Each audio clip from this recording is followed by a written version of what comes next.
Yes, it's Live streaming is also on. yes. Good afternoon, everyone. My name is Dr. Adityanjee, and we are on the CSA platform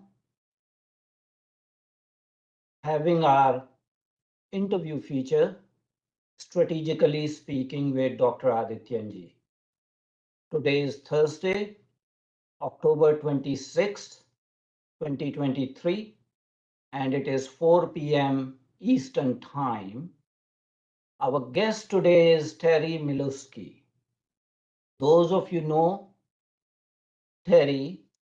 He's a bold, courageous, independent journalist based in Canada, holds British and Canadian nationalities, and has been recipient of several death threats because of his speaking the truth. So we are going to have a conversation with Terry on India-Canada diplomatic row. Welcome to CSA platform, Terry. Well, thanks for the invitation. I'm looking forward to it. So I'm sure you have been following all these day-to-day things, starting from September 18th, Yes. when Justin Pierre James Trudeau declared in Canadian Parliament that Canadian government has, quote unquote, credible allegations of involvement of Indian government's agents in murder of a Canadian citizen on Canadian soil. And since then, this diplomatic row has nosedived, and the last, Mr. Trudeau, accused Government of India of violating international diplomatic norms. What is your opinion on this particular issue? Is Indian government breaking the international norms or Vienna Convention? Yes and no. I think it's an exaggeration on the part of Mr. Trudeau, because it's quite obvious that if you're not a diplomat accredited in the country at issue, you don't get diplomatic immunity. And the Canadian complaint, as I understand it, is that it's against the law of the Vienna Convention governing diplomatic affairs to suddenly, arbitrarily abolish the diplomatic immunity of another country's diplomats. Well, that's because they're still there 2 weeks, or they were still there 2 weeks after the deadline by which India insisted that these diplomats be removed. Well, they weren't removed by the deadline. And so then either India was in the position of backing down and saying, okay, well, we don't care, we didn't mean it, which is pretty unlikely, or they would have to do something else, which they did by saying, okay, well, if you're not going to remove them politely under the norms of the international law, then they're going to lose diplomatic immunity. So the Canadians puffed out their chests and said, this is an outrage and so on. But I mean, it's, I'm afraid it's rather a distraction. It's all a bit of a sideshow. I have no idea why. Have you lost video? It No. appears to. I'm Appears to be. I'm Okay, on the, it's fine at your end. It's okay as long as you're seeing it. It's okay. Anyway, so I'll just plow on. So my impression is that this is more of the diplomatic back and forth and name calling in a way that has nothing to do with the real issue between the two countries, which of course is the allegation that the government of India in effect committed murder in Canada. That's the issue, and the rest of this is noise.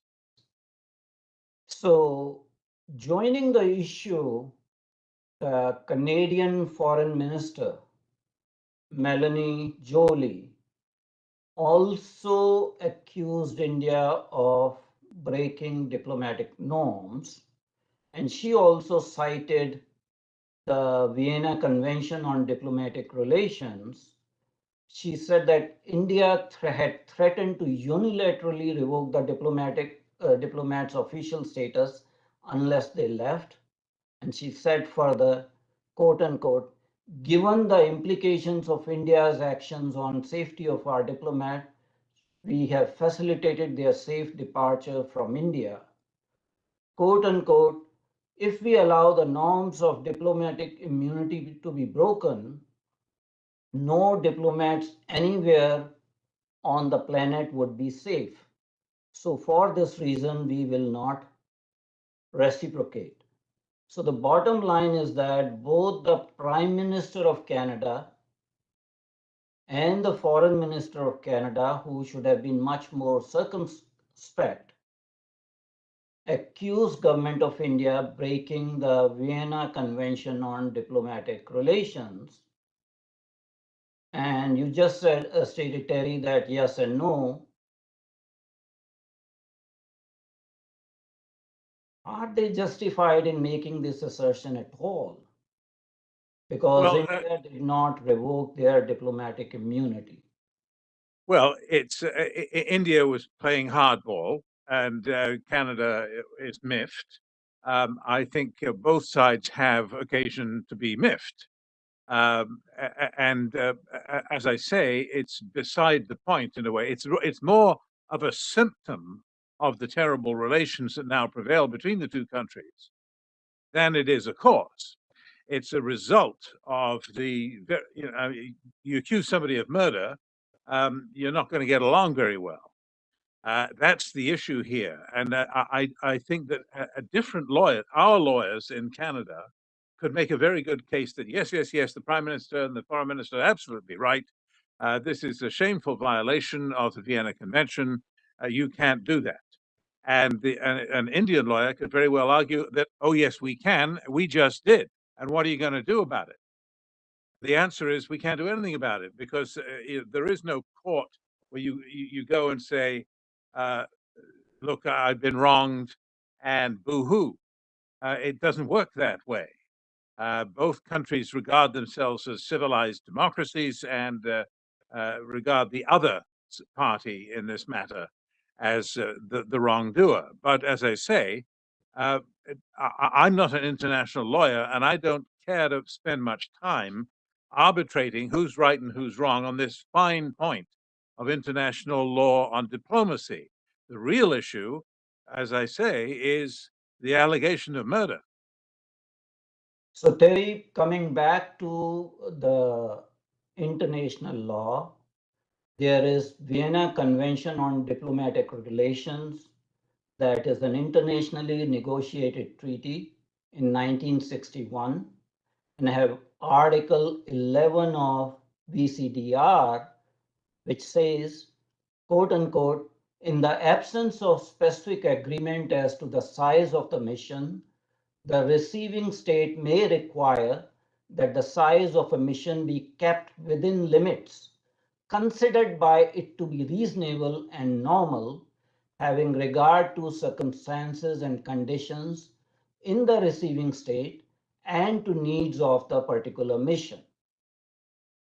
Also, Article 11, Clause 2 states, the receiving state may equally, within similar bounds and on a non-discriminatory basis, refuse to accept officials of a particular category.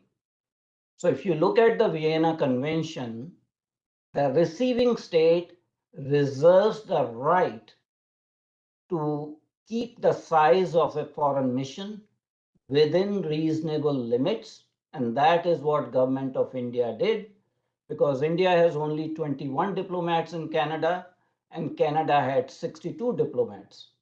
And all government of India did was to ask for parity and reciprocity. And I just read the Vienna Convention on Diplomatic Relations, So having known this, what is your impression about Canadian government trying to browbeat Indian government using wrong information? Well, there's wrong information on both sides. That's the problem. You just quoted and gave a comprehensive account of the Indian case. What you didn't quote was the Canadian case, which is that 21 is a fictitious number for the number of Indian diplomats operating in Canada. Because if you go to the website of the Indian Ministry of Foreign Affairs, you will find 36 diplomats authorized and holding diplomatic immunity in Canada if they were here, and they could come at any time and operate as diplomats with the full protection of diplomatic immunity. Just you don't necessarily have in residence at any one time in country all the diplomats that you are authorized to have. So they have, and this is just only part of the story, the Indians have able to operate in Canada at least 36, according to its own website. That's only part of the story, however, because the other part of it is that if you look at those that have been registered in Canada, Canada has its own registry of all the foreign diplomats that are inscribed and duly authorized to serve here, and the number there is 60. In other words, as I say, you have a good international lawyer representing you, then that international lawyer will certainly make the case that, well, it says here that you've got 60 diplomats, and so we have already achieved parity, rough parity, if that's what the issue is. But as I've said, I don't think that's really the issue at all. These are all symptoms. I mean, I'm sure that next week they'll find some other occasion to have a squabble about international law, but that's not what divides the two countries. We will definitely talk about the actual issues, but diplomatic issues are also important. Uh, India has only 3 consulates in Canada, whereas Canada has 5 consulates and 3 trade offices. So when we come to parity and reciprocity, these issues are considered.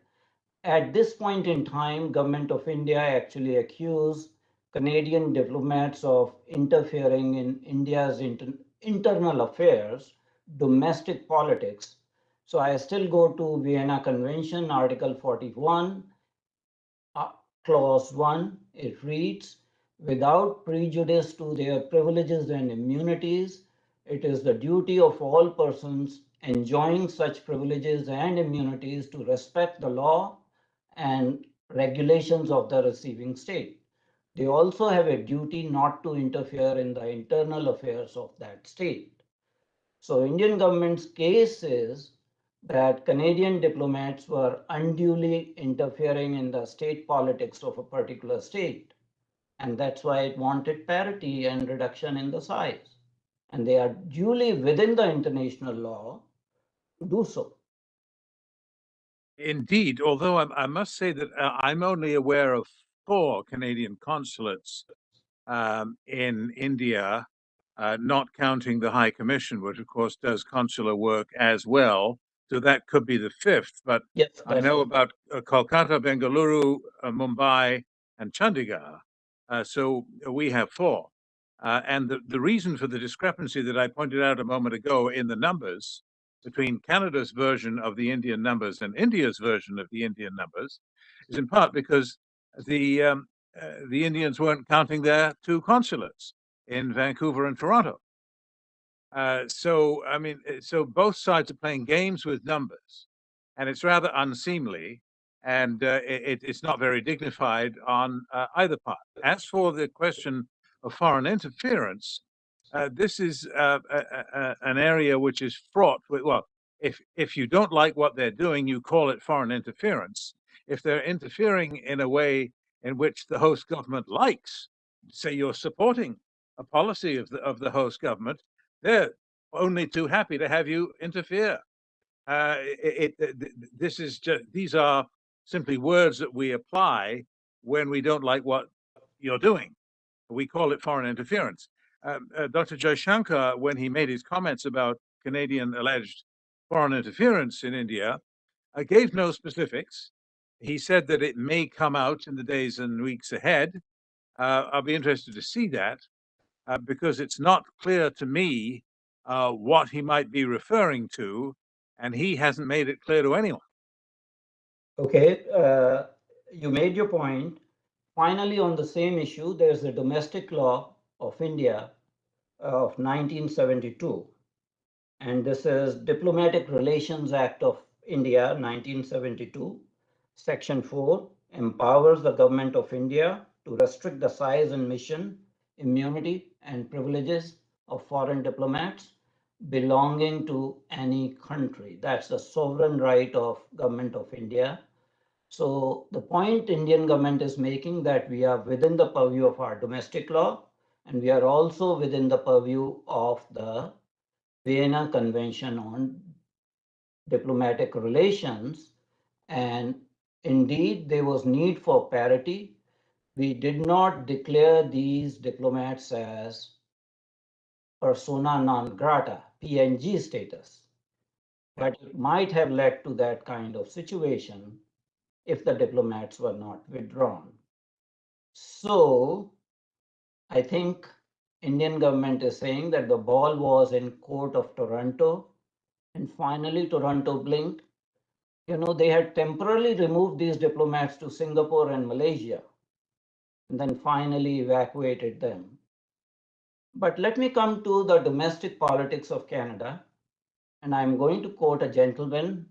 His name is also Pierre Olivier. And he says that Justin Trudeau has turned Canadians against each other at home, and he has blown up our relations abroad. He is so incompetent and unprofessional that now we have major disputes with almost every major power in the world, and that includes India. Later in the interview, Mr. Poivre said, Trudeau is considered a laughing stock in India, the world's biggest democracy. Any comments? Yeah, I saw those comments by Mr. Poilievre, and who stands to become the next prime minister if the polls are correct. If there were an election tomorrow, anyway, of course there is not an election tomorrow, and he won't get his chance until perhaps a year from now. It could be 2 years if Trudeau wants to extend his mandate as far as he's legally allowed, which generally speaking, prime ministers don't.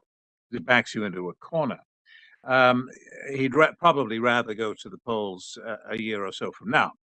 So, having said that, obviously Mr. Poilievre is going to be as critical as he can be of Mr. Trudeau, who has indeed, in my opinion, having covered him as a reporter, and done a number of rather critical stories about his conduct, particularly in this area, he has shown, or at the very least, his entourage, chosen by him, obviously, has shown itself to have rather poor judgment in terms of dealing, in particular, with India. I won't go into at great length, but you will recall Mr. Trudeau's first visit to India in 2018, which turned into a bit of a fiasco because of not just his penchant for wearing very elaborate clothing, so he looked like he was on his way. He was a bridegroom going to his wedding at many of his stops in India, but also, and most importantly, because somehow a convicted Khalistani terrorist got an invitation to a glittering diplomatic reception and dinner with the Prime Minister and his wife at the residence of the Canadian High Commissioner in New Delhi, and which, when it emerged, somebody sent me a picture of this gentleman, Jaspal Atwal, a convicted attempted murderer who tried to kill a Punjabi cabinet minister, Malkiat Singh Sidhu, on Vancouver Island in 1986, I believe. When his invitation emerged and he was seen posing for selfies with the Prime Minister's wife, it was shocking. And when I called the Prime Minister's office to ask them what comment they had on this, they gasped and immediately disinvited Mr. Atwal from the affair. But of course, it was too late. There was egg all over Mr. Trudeau's face, and there was a lengthy examination of how it came to be that such an embarrassing invitation was extended to somebody who really should not have been anywhere close to the Prime Minister or to his wife or to the High Commissioner's diplomatic reception. So how that happened is important. And I will just confine myself to a couple of sentences on that, if I may. It's important because it indicated a complete lack of awareness on the part of the Prime Minister's entourage, which included no less than 14 members of Parliament, who presumably have some sort of sense of politics, if nothing else. There was a complete lack of awareness on their part that this would look bad. They didn't realize, if you can imagine this, it's hard to imagine, I know, but they didn't realize that if this got out, it wouldn't look very good. And of course, when it did get out, it looked terrible. And the visit ended in disarray. So all of that, by way of background, indicates that, yes, certainly on the India file, Mr. Trudeau's administration, I'm assuming that he didn't personally draw up the guest list. He probably didn't know who Jaspal Atwal was, but found out in a hurry and far too late. But at the very least, his administration displayed very poor judgment, did not calculate how it would look to the Indian side. And on this occasion, when he was making his decision on what approach to take to the intelligence with which he was presented, suggesting some sort of Indian role in the death of Mr. Nijjar, that his decision-making might have been at fault.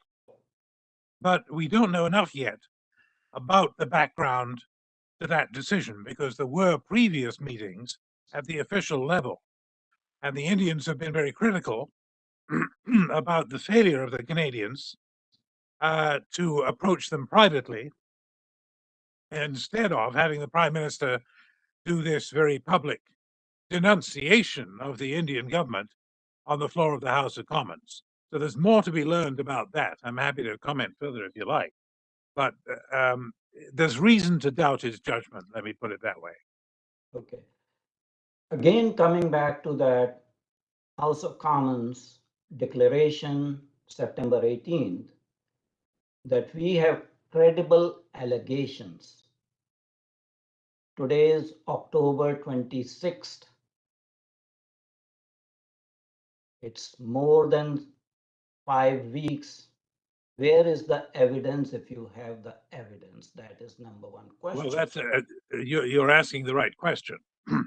The problem is that if you don't have the goods, you can't get away with making these sort of allegations.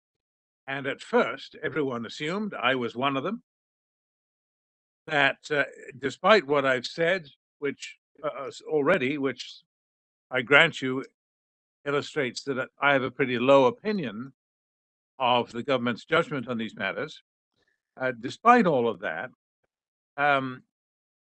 we have a situation where obviously it must have been obvious, even to the most inept Prime Minister's office, it should have been obvious to any Prime Minister that if you don't have the goods, you don't make these allegations, let alone decide that these allegations are credible.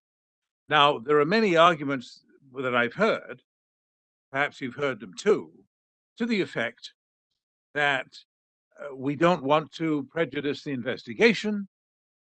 We don't want to give away sources and methods of our intelligence services. We can't tell you any more about what the evidence is that brought us to this very drastic conclusion. I would say, in answer to that, that I'm sorry, that ship has sailed. We are way past that point when you have already announced the result of the investigation. You've already prejudiced the investigation, if that's what you're worried about. And we've already had leaks from the Canadian side that, oh, well, we had wiretaps. We've got signals intelligence. That's what wiretaps are. Of Indian diplomats.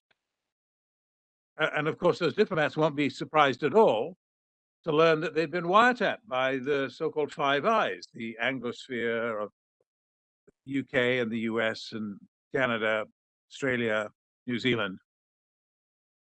And that they're carrying out the wiretapping of diplomats, even of friendly countries, will not amaze any of the diplomats for any of those countries.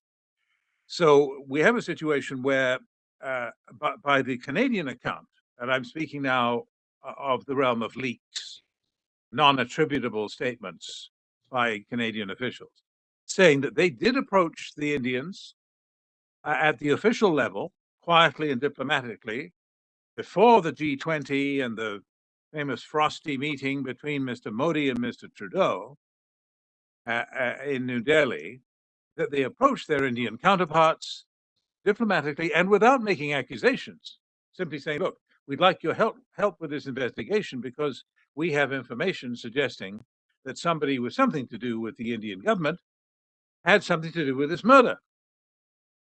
But we're not suggesting, there was no accusation at that stage that you, the Indian government, approved of this, on the assumption that it may have been something you didn't even know about.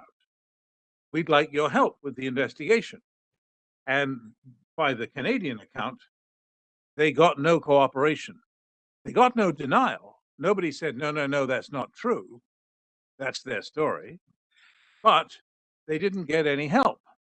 So at a certain point, by the Canadian account, they were up against a wall. They've got a situation where it looks as though the Indians are not going to cooperate. What do we do? Do we just drop it? Do we just forget about it because the Indians don't want to help? No, we're not going to, we can't do that. We've got to put our money where our mouth is and stand up and say, okay, if you're not going to cooperate, we're going to go public. Then the question arises that you're getting at is, where's the evidence?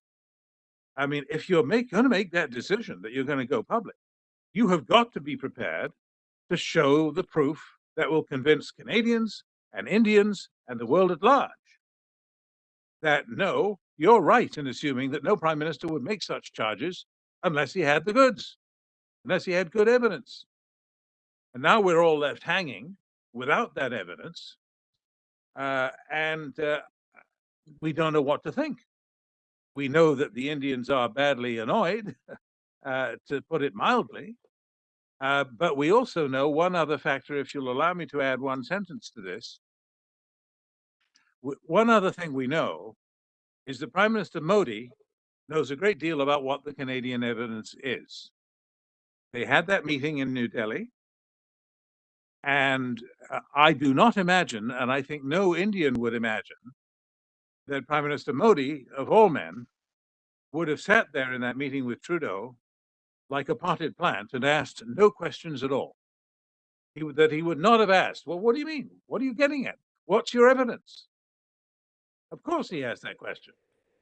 We also know that Prime Minister Modi is far too canny a man, far too intelligent and far too tough to deny the Canadian allegations if he did not know what those allegations were.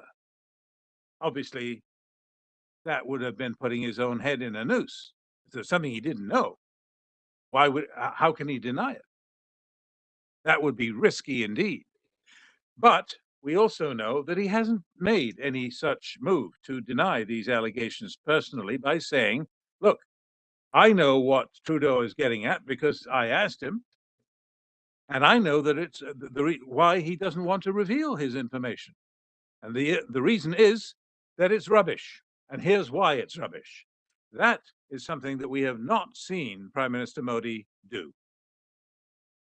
Well, coming back to the issue again, the judgment of Mr. Trudeau has been coming into question over and over again, inviting a murderer to a diplomatic reception dinner in two functions. That was 2018, but very recently, a Nazi war criminal was felicitated in Canadian Parliament, 98 years old, Yaroslav Hunka, at the time of visit of Volodymyr Zelensky to Canada. And the next day there was a lot of noise, and it did not cover the Canadian government, either the Speaker of the House of Commons or the Prime Minister of Canada in glory. So you are seeing this pattern of blunders, major blunders committed by Canadian government in diplomatic arena that is having consequences. Any comments about Well, you're repeating me. I was the reporter who outed the case of the terrorist who came to dinner. And I've done a number of stories over the years about the toleration, the permissive attitude, the vote bank politics played in particular by the Liberal Party, by all Canadian parties, by the way, not just the Liberals, but in particular by the Liberals, and in particular under Mr. Trudeau's leadership, towards Khalistani violence and threats of violence. I think that has been a disgraceful characteristic of Canadian policy for 40 years. I don't just mean under Justin Trudeau, but I mean going all the way back to his father, Pierre Elliott Trudeau, who, as you probably know, disgraced himself on this file, in my view, because when Indira Gandhi asked him to extradite Alvin Parmar, the notorious author of the Kanishka bombing of 1985, to extradite him for the murder of two policemen in Punjab back in 1982, 3 years before the Kanishka was blown up. The Trudeau Sr. said no. Canada didn't want to get involved in picking sides in an intra-Indian squabble. We didn't want to take sides. We didn't want to get involved. And we weren't going to comply with this request for extradition. And ever since, this has been a sore point where the Indian side has constantly presented evidence that it thought was good enough to satisfy the Canadians to render people for trial in India. And Canada has persistently refused. Not all, but many, far too many cases. So there is a pattern, as you suggest, of poor judgment. I don't honestly think that the case of the Nazi at the Parliament, it's extremely embarrassing and extremely ill-timed, and again suggests, as did the Jaspal Atwal case in 2018 in New Delhi, it suggests poor judgment. Somebody wasn't vetting people the way they should have been vetted. All of these were avoidable. These were own goals. Canada shot itself in the foot on all of these occasions, and it was not necessary.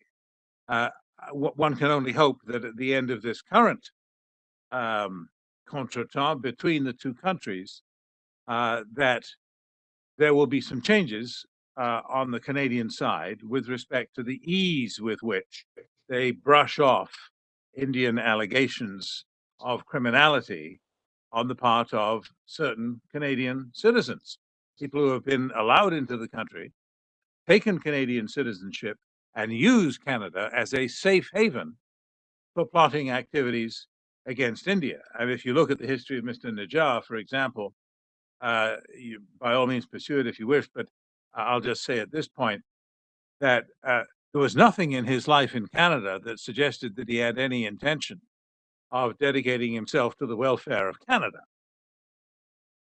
His life was all about India. His life was about plotting the separation of a chunk of India to form an independent Sikh state.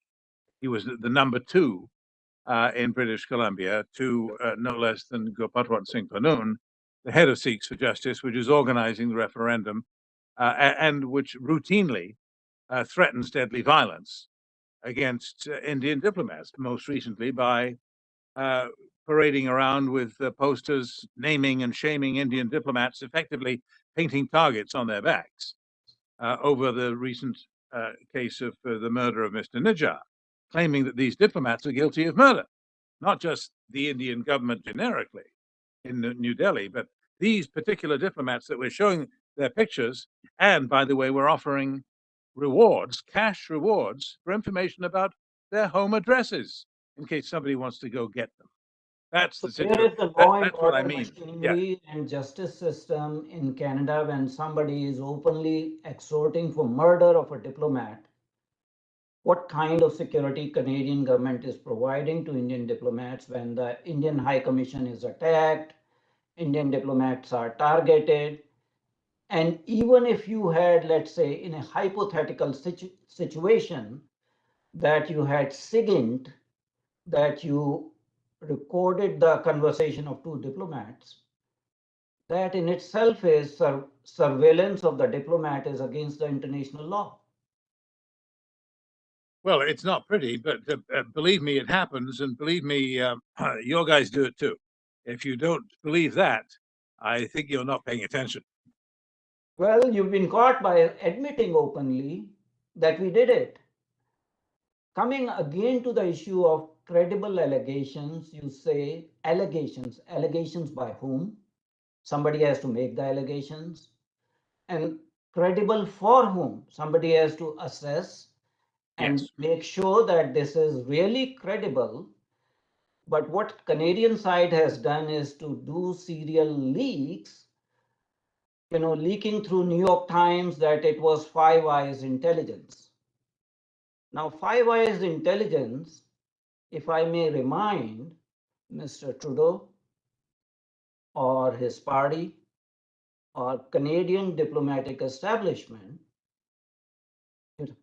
United States of America claimed that it had credible intelligence of Iraq having weapons of mass destruction. And all of us know what happened to that intelligence. A war was fought. Almost 1 million Iraqi children lost their lives because of the wars and secondary sanctions.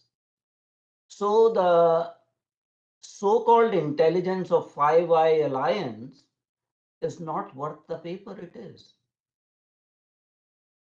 Well, that's a very broad statement. I mean, neither of us know. I mean, some of it's good, some of it isn't. Some of it is simply, for example, signals intelligence, which is basically a recording of a conversation. You can characterize that as 100% accurate. I mean, it is what it is. This is what they said. It's a recording of what it said, unless it's all done by AI.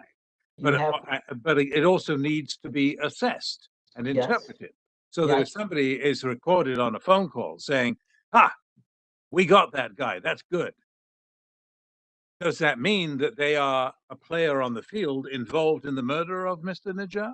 Or does it mean that they are pleased to see this outcome and they were simply sitting in the stands with everybody else? So coming to allegations, anybody can make allegations. There's a human rights reporter and monitor by name Jennifer Zang, who is based in New York City. And she has made allegations based on another Chinese expatriate living in Canada. I think his name is Lao Deng, that it was the agents of CCP who committed the murder of Mr. Nijjar, trying to blame India, carrying a false flag operation in order to divert the attention from Taiwan. Any comments on that allegation, since we are talking about allegations? I think it's a little fantastic. Hmm. It's too fantastic for my taste. Hmm. I have no idea why the CCP would be interested in taking that enormous risk to its own reputation uh, Does it to, have a reputation? to do something like that on behalf uh, uh, of somebody else in order to try. Yeah, I hear a lot of this because of the attempts by Sikh separatists, by Khalistanis, to try to pretend now they want to rewrite history by saying that India blew up the Kanishka in 1985. They blew up their own plane to make the Sikhs look bad, which is an absurd allegation, which is contrary to many facts. I'm just saying this theory about the CCP being involved in the murder of Mr. Nijjar sounds to me just as fantastic. Well, I brought this point because we are just talking about allegations without evidence. And the point I'm trying to make that anybody can make allegations. And in this case, Jennifer Zung is making, not Indian government, Jennifer Zung is making allegations that it is the agents of CCP did that, trying to drive a wedge between India and West because India and West alliance is going to be anti-China and will focus on Taiwan issues. So that's why they did it. So she has a seeming rationale. But let me come back to another point. Do you remember the name Karima Baloch? Yes.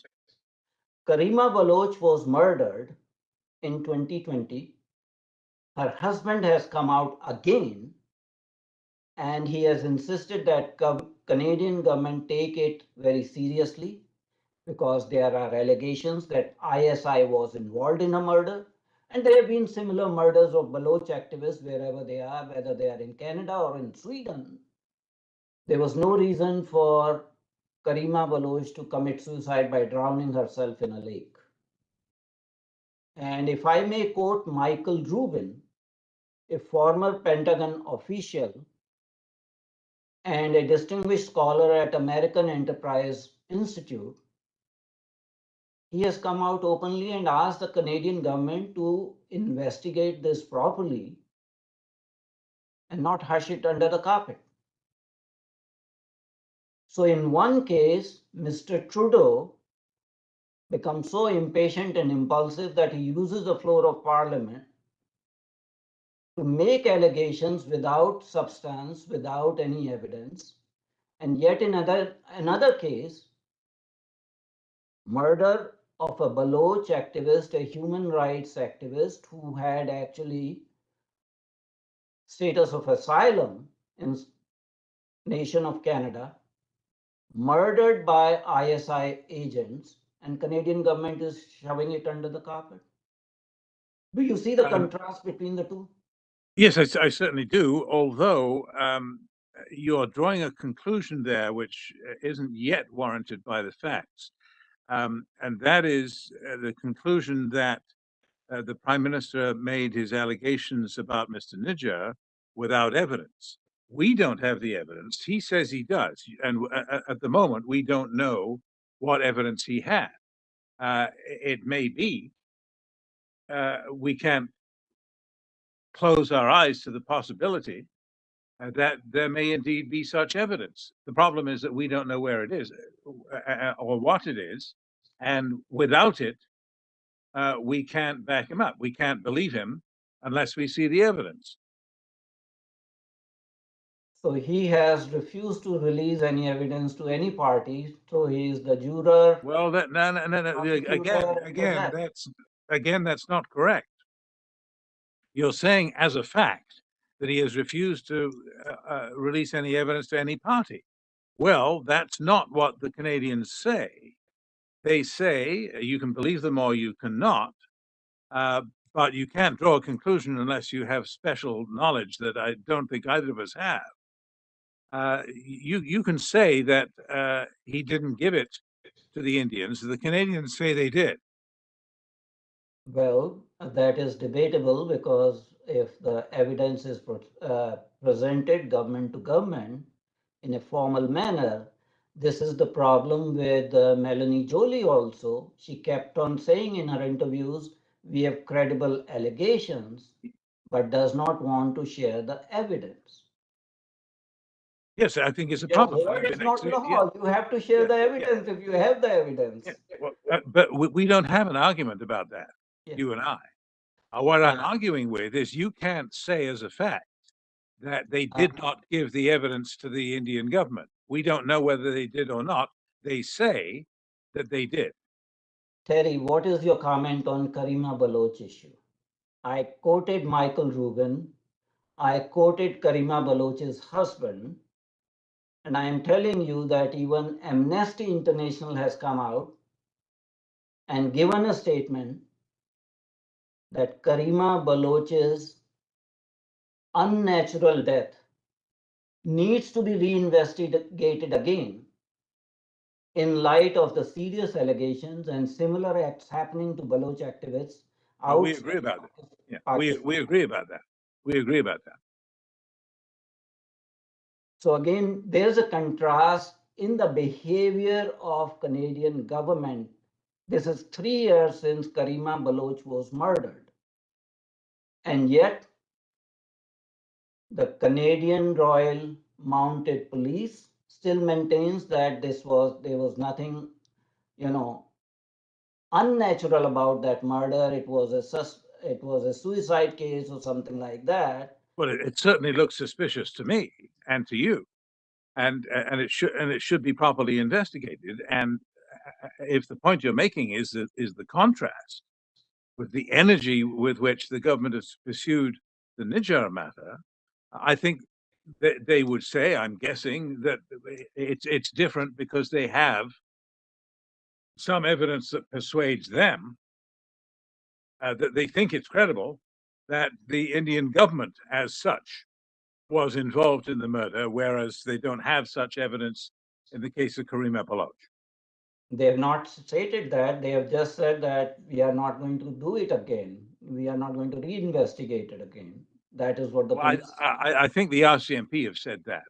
Yeah. Yeah. So there is a pattern. We are talking about patterns and trends, and you yourself went to the issue by Mr Trudeau, the prime minister in 1980s. The ostensible reason he has refused to extradite Mr. Parmar was that India's head of the state was not queen. Yes, it was a comical and absurd excuse.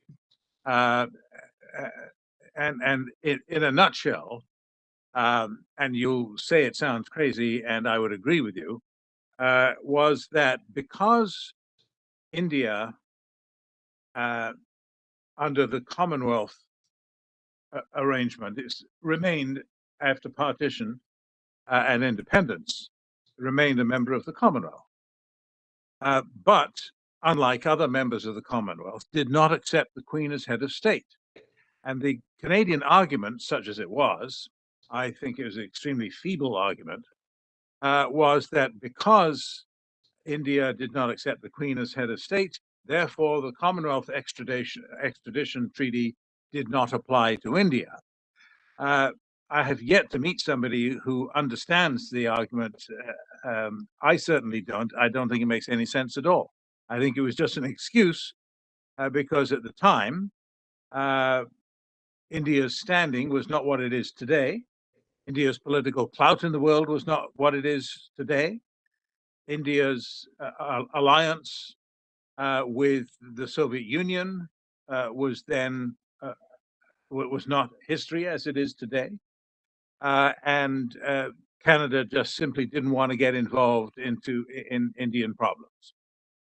They just wanted to wash their hands of it. They didn't want to antagonize the diaspora in Canada, who they hoped would vote Liberal. So government of India at that point in time had given a lot of intelligence feedbacks to government of Canada about terrorists operating from Canadian soil and Yeah. possibility of hijacking, because there were domestic hijackings happening in India by Khalistani terrorists. Wouldn't it be logical to conclude that the hands of Canadian government and hands of a former Canadian Prime Minister are soaked in blood of 329 innocent passengers, including 289 Canadian citizens?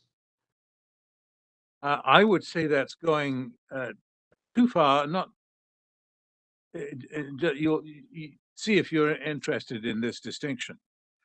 The government of the day, it wasn't even Trudeau Senior.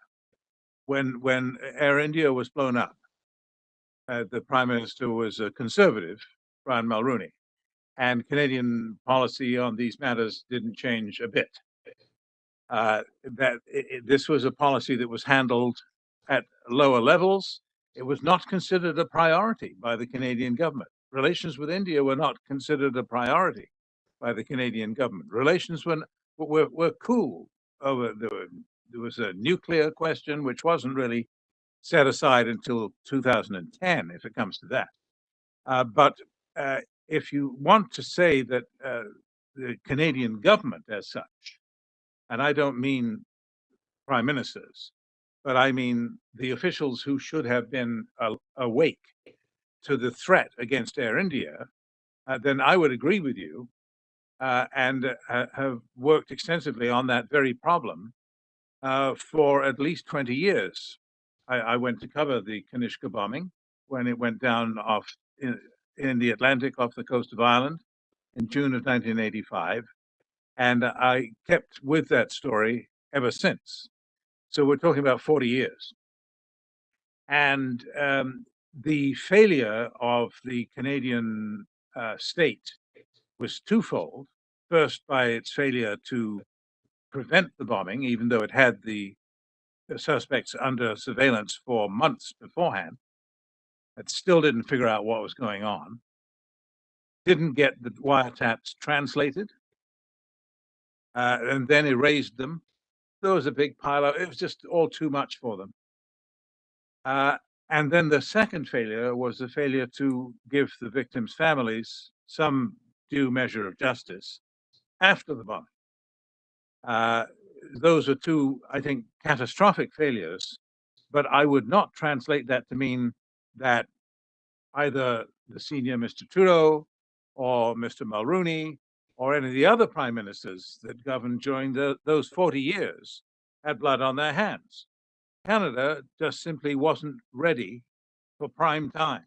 Canada wasn't ready to deal with international terrorism and didn't even realize that the idea of checking a suitcase on a plane that was under imminent threat of attack by terrorists, known threat by terrorists, was not a good idea. That putting a suitcase on a plane where there was no passenger, where the passenger that checked it in didn't show up to take his seat, if that isn't a red flag, what is? Well, that's not a decision taken by a prime minister.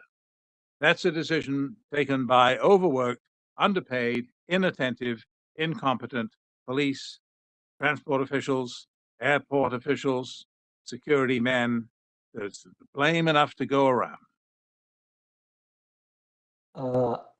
Granted that point, but Canada did not cover itself with glory the way it handled the further prosecution of the suspected culprits. Any True. comments on that? But yes, I mean, as I just said, that was the second failure. I mean, the failure to mete out justice was a failure of the Canadian legal system, which had never encountered any such case, where the witnesses were routinely intimidated or murdered. And of course, murder has the effect of intimidating the other witnesses, who then took the witness stand. I covered the trial, gavel to gavel, 4 years, and they shut up. They took the stand and said, I don't remember anything. but wait a minute, you told this intelligence officer years ago, you told a story about how the suspect came to your house trying to borrow your car to take bags to the airport, but don't worry, I'll bring the car back because I'm not going anywhere. Only the bags are going. Oh, So Canada not only has problems with government of India on some of these issues, Foreign Minister of Bangladesh has come on record and accused Canada of harboring the killers of Mujibur Rahman, former president and prime minister of that country. yes, yes. Chowdhury, I think, is the gentleman's name. Yeah. I don't think that I don't think we're in a position to criticize that allegation because the fact that is most starkly evident in the case of the Air India bombing, and more generally in the challenge presented by Khalistanis operating in Canada, I think that case is made. I think that the proof is before us that we totally mishandled the response, that Canada was lackadaisical, inattentive, and yes, incompetent in its response to the threat of international terrorism. It's a nice country. We're not used to these things. We didn't realize that how dedicated these people were, how likely they were to put a bomb on a plane. We hadn't had that happen. Such a thing had never happened in Canada. And it is a disgrace that we didn't learn more quickly and become more attentive, in particular, to official Indian complaints about other threats that took up residence in Canada and made Canada the world headquarters of the Khalistan movement, for example. And that there are other cases where other countries might equally complain that enemies of their government have found a comfortable home and a safe haven in Canada. And it's something that I think Canada still has to reckon with. I don't think that we have confronted that problem fully, even today. Although after the inquiry, again, I sat through the whole inquiry of the Kanishka bombing, another 4 years, hundreds of witnesses. Although the conclusion was pretty clear that we had much to fix. We had many problems to fix. Similar allegations were made by government of Sri Lanka about Tamil Tigers, Yes. the separatist terrorists belonging to LTTE, using Canada as a base for their operations. Yes, and the some similar complaints have been leveled at other democratic governments, to include the UK and Australia, for example, where allegations have been made that the governments of these wealthy and contented Western democracies looked the other way, didn't take seriously the threat, didn't adapt their legislation in a timely way to deal with new and emerging threats that weren't contemplated in the old legislation. Most obvious example, which is relevant in the Indian context today, is how do you deal with the glorification of terrorism, which is a form of incitement to violence. In Britain, for example, where they've got some experience with terrorism, which goes far beyond Canada's. In the new Terrorism Act of 2006 in the UK, they introduced a new criminal offense, the glorification of terrorism. And Canada has still not changed. 17 years later, Canada, which in many respects has followed British law historically, and felt very close to Britain for reasons of obvious historical salience. Canada had a recommendation in 2015 from a Senate committee that we should do the same thing as Britain did. We should do the same thing. And we haven't acted on it. Here we are, years later, still nothing doing. We still don't have that. And what do we have instead? We have normalized in Canada the display, which I think is grotesque, and unforgivable of martyr posters glorifying Talvinder Parmar, the Kanishka bomber. 331 people, innocent civilians killed. It was the only thing he ever did in his life. And they have his picture glorified, very ornate turban, ceremonial sword, looking like a big hero on the outside of a major Gurdwara in Surrey, British Columbia. And we have the killer posters that I described earlier, naming and shaming Indian diplomats, calling them killers, and painting a target on their backs. And we have, for example, this year, just a few months ago in June, beginning of June of this year, parading through the streets of Brampton, Ontario, which is sort of a little Punjab, if you like, a diorama on a flatbed truck illustrating and celebrating the assassination of Indira Gandhi in 1984 by her Sikh bodyguards. And these things, I mean, when I describe them, many Indians who hear this, if they haven't heard about it already, they're shaking their heads. They say, "What? And you let them get away with that?" And the answer is yes, we do, because we have no law to stop it. And if I may add to your list, there are people who are involved in criminal gang activities of drug running, human person trafficking, Yes. Money laundering. intimidating Yeah. other Canadian citizens of a different faith, vandalizing places of religious worship belonging to people of different faith, and suppressing the free speech of other Canadian citizens. So for Canadian government to use the fig leaf of free speech in Canada as an argument not to prosecute these criminal gangs who have just glorified themselves using a political cause, but are ineffective running criminal activities. When will Canada learn? Well, there are some differences, which some of which are legitimate. I put it to you over how you define, firstly, terrorism.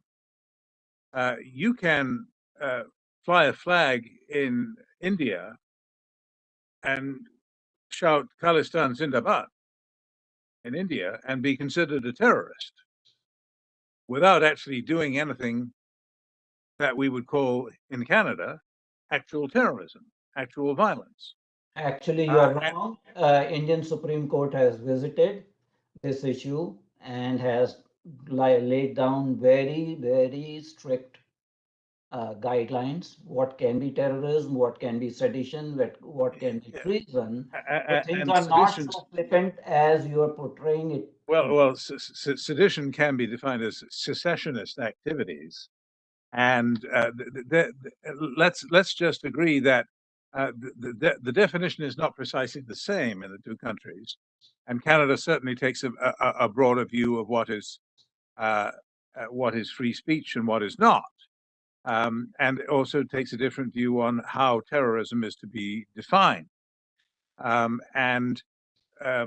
example, I'm often told that why does Canada allow, and this is, I'm including official sources, and who are making these complaints.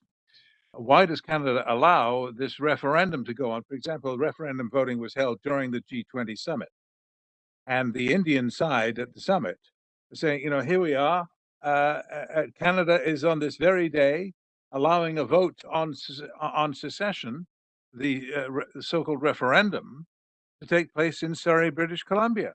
How do you allow this? Well, we can't stop people voting. We consider that a peaceful activity, and as long as it is peaceful, it's freedom of speech. And many Indians disagree with that. They're shocked that it is allowed, and this is simply a fact. Whether you like it or not, it is a fact that the two governments disagree on how freedom of speech should be defined. And some of these differences are legitimate, is my point. There are others where I believe that the difference is illegitimate. And I would include the posters calling it diplomats killers.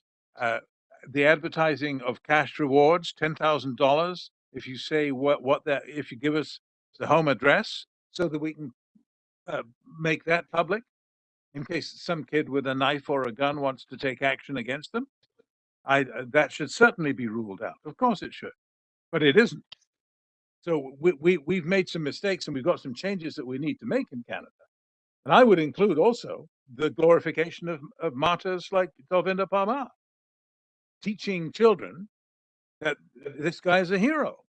I mean, I have a friend who's the son of a murdered witness at the Air India trial, who tells the story of a young girl he thinks she was 14, 15 years old, maybe, saying to him, literally, why do you refer to the Air India bombers as terrorists? They were really heroes, she said. They were heroes. And he was appalled and said, what do you mean? I mean, how can you say that? What about the victims' families? Do you ever think of that? And this girl said, oh, I didn't think of that. Well, she's learned that somewhere, hasn't she? There's something gone wrong either at school, and I suspect that she was a student at one of Rapudaman Singh Malik's Khalsa schools, set up to keep Sikh children away from Western influences. Or she's learned it at the Gurdwara, where they have the poster of Parmar on the outside wall. All of those things, to me, if Canada considers them free speech and that they don't engender any violence, I would disagree. And personally, I think that they should be subject to a new definition in law to ban the glorification of terrorism, because that is a form of incitement to violence. So Terry, we have discussed quite a lot of things, and majority of the issues we have some agreement. There can be some minor differences, but what should the government of Canada do next to resolve Evidence. bilateral diplomatic Produce the evidence. Produce the evidence. There's nothing else that will fix it. Either they have evidence that is makes this a plausible allegation, a credible allegation, or they don't. If what they have is something that, well, for example, in the last couple of weeks, you probably heard, as I have, Dr. Jaishankar, who seems like a very capable man, who chooses his words with great care, saying on a couple of occasions, including at the United Nations, that any such assassination, as is described in the case of Mr. Nijjar, would be inconsistent with Indian policy. And that suggests to me that a door has opened to a possible scenario where it's conceivable that the Indian side might quietly agree that in some sort of rogue operation, not authorized by the government at all, someone who once had something to do, a former diplomat, or somebody who had once had something to do with the Indian government, might have got frustrated and gone rogue and carried out such an assassination. That's there's a one possibility conceivable. that inter-gang warfare. Well, that's my favorite theory. My favorite theory at the outset, when Mr. Nijjar was killed, before we heard anything from Mr. Trudeau, was that this wasn't some sort of geopolitical elimination of enemies of the state. Men who were leading their peoples to a new country, riding their white horses, but rather that it was a squalid local gangland vendetta between the Malik camp, the camp of Rapudaman Singh Malik, the millionaire businessman who financed the Baba Khalsa, the terrorist group which blew up Air India in the 80s, and the camp of Mr. Nijjar. They had a dispute, they had a lawsuit over the printing of the Guru Granth Sahib, the Sikh holy book. and the lawsuit became quite acrimonious. Both men were videotaped and recorded, trashing each other in quite insulting terms. And so there was bad blood between them, and not, neither were complete strangers to the world of organized crime. Let me put it politely. And Surrey, British Columbia, is not a place which is unused to a shooting. Sometimes it seems like there's a gangland shooting every other weekend. It's not quite that many, but it seems like it sometimes. And Malik was killed in July of last year, Nijar in June of this year. It looked like, to many of us, it looked like a settling of accounts, just a gangland vendetta. Now we don't know, because there is still a residual sense that it's impossible to believe that any prime minister would have made the allegation that Trudeau made unless he had good evidence. And so the answer to your question, what can Canada do now to get this ship back into safe harbor? The relations between two great democracies which belong together and have so much in common, including a huge number of Canadians of Indian origin, including the largest Sikh diaspora in the world. They're getting on for 1 million now. There's 750,000 and more just Sikhs, and there's more than 1 million Hindus in Canada. These two countries belong together and ought to be able to settle this difference. And I've suggested one possible way. The other possible way is that the RCMP, who have been very quiet, they haven't stepped up. You haven't seen them step up and say, yes, the Prime Minister is right. Prime Minister, we have indeed come up with such evidence, and we're not going to reveal it all, but he's not blowing smoke. I have not seen the Mounties do that. They could, if they wanted to. They're independent of the government. They could if they wanted to, but they haven't done that. So the only thing that Trudeau could do to salvage the situation that would really help would be to deliver the evidence. And if he doesn't, I think he's finished. And we may have to wait for the next government. Whenever the elections are held, they have to be held by 2025 Right. for bilateral relationships to be repaired, as the conservative leader, Pierre Poilievre, has said that under his government, they will improve relationship with India. Yes, well, I mean, but he will face a choice, will he not? If he is given the same evidence, and he looks at it and says, "Oh," remember, this is a double-edged sword. This is not often discussed. And if you'll allow me, I'll just turn the question around once. Imagine that you're sitting in the Canadian opposition, and you find out that the Prime Minister knew of credible evidence. Credible allegations, not credible evidence. Let's say that you found out that he had credible evidence that India was somehow involved in this killing, but chose to say nothing about it because he didn't want to jeopardize Canada's commercial prospects by signing a free trade agreement with India, for example. Wouldn't you get up on your wouldn't you get up in the House and denounce the government that traded away Canada's sovereignty so cheaply?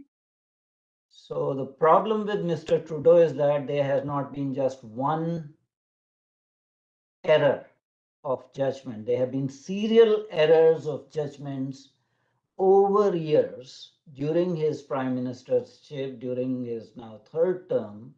So this is not an isolated incident. And if we see historically, a pattern has come from Canada, whether from Justin Trudeau, Pierre Trudeau, or some other prime minister, that India's issues have been taken very lightly. And Indian establishment has a very long memory. So they are judging everything in view of what happened in the past. And I think ball is in Canada's court at this point in time. to prevent further damage in bilateral relationships and not try to play to the audience or to the gallery, whether by leaking bits and pieces of story here or there, or calling other heads of the states to try to seek support. Diplomatic relations are harmed by those kind of antiques. So my hope is that Mr. Trudeau learns from these mistakes and does not repeat the same mistakes in future. With that, Well, we end this interview. I hope we'll see. I somehow doubt it, but it's not over yet. The story's Yes, not over. and we shall be happy to have you come back on our platform as this story progresses. It was a pleasure to talk to you, Terry. You are I always enjoyed it. Thanks very much for your time. frank and forthright. I enjoyed that, and we shall remain in touch. Thank Thank you you. very much Thanks. indeed. Bye for now. Okay, bye. Bye.